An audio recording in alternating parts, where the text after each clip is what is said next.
So I want to start with just this cast. I mean, obviously you guys in Orlando, but then you throw in Patty and Ian and Sean. That just must have been such an amazing sort of like look at this group we're with. Tell me about that. Oh, I mean, it was absolutely amazing. I mean, I think that, the ensemble cast for this show is just quite extraordinary and unlike anything else. And Sonoya as well. What a, and what an absolute joy to kind of have that kind of level of talent. And, even like Omid Jalili popping up and playing Sega, he's only on screen for about a minute, Yeah, a minute and a yeah, half, but yeah. like still Scene stealing, absolutely. steals it. Brilliant actor, brilliant comedian, nails it. And so yeah, what a hoot. The thing that was really cool for me is that I was the only American actor. And so I felt like I really infiltrated a proper British action comedy set. And it was such a joy to discover as well how much people had worked together in the past. And obviously Sean Bean and Orlando Bloom had, very famously worked together. And Nick had worked with the director and with the writers. And so,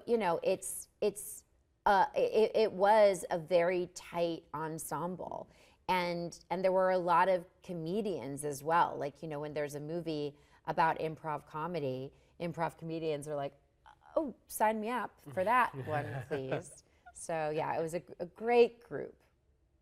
So tell me about, it's funny, I'm noticing as a critic, I'm noticing this sort of trend of genre blending. And so certainly we're seeing that in a lot of different ways. And I mean, I don't know, like this sort of cop, comedy, action, drama. Is it interesting as actors for you guys to be able to sort of dip into those different ways and not just be like, this is straight, comedy, this is straight drama? Completely, yeah. I think so often as well, action comedies can fight because action and comedy don't naturally always gel together. They pull in slightly different directions, and often one might be sacrificed for the other. What I think was great about Deep Cover was that it manages to do that really fine dance between the two and walk that tightrope, and bounces very successfully between the two genres. And of course, yeah, as actors in it, you kind of get to have your cake and eat it because you get to be funny in the funny scenes and then be sort of, I don't know, completely overwhelmed in my case in all the action stuff and doing stunts and things like that. But it just means that there's the film rattles along at such a pace, and I think part of it is because you could be laughing one moment and then thrilled the next moment. Yeah, it's very true. I mean, I don't really like doing serious movies. I've only done a very small handful of dramas in my career.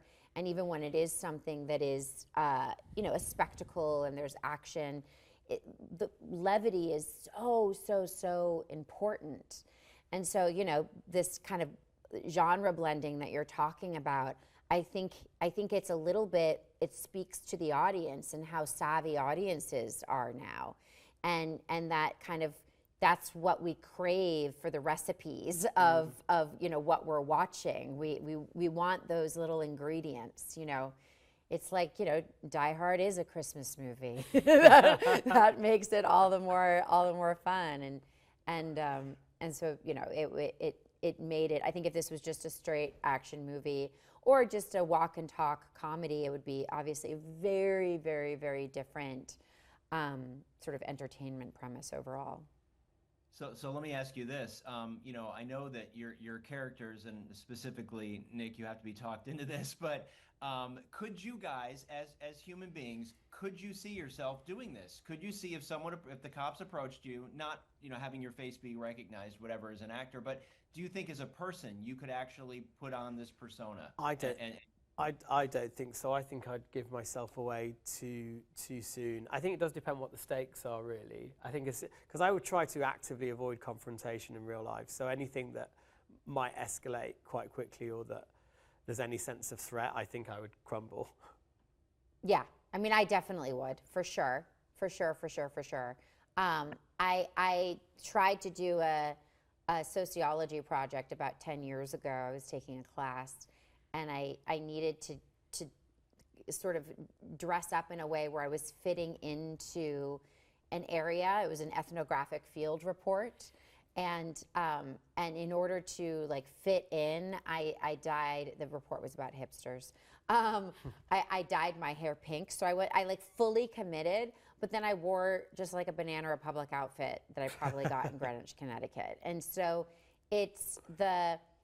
I watched some videos about sort of spies and going undercover and how people do it. And it is really, really, really specific how you disguise yourself and your identity and how you're convincing and pull it off. And I guess you have to believe it yourself, don't you, in Yeah. order for it to feel authentic to other people. yeah, lose yourself in the character. Yeah. A little bit like Orlando Yeah. Bloom with his character in this movie. Well, thank you very much. It's such a fun ride. We're so excited to have it, and look forward to hopefully more of your guys on the road doing more of this work together. Thank you Oh, so lovely. much. Thank you. you.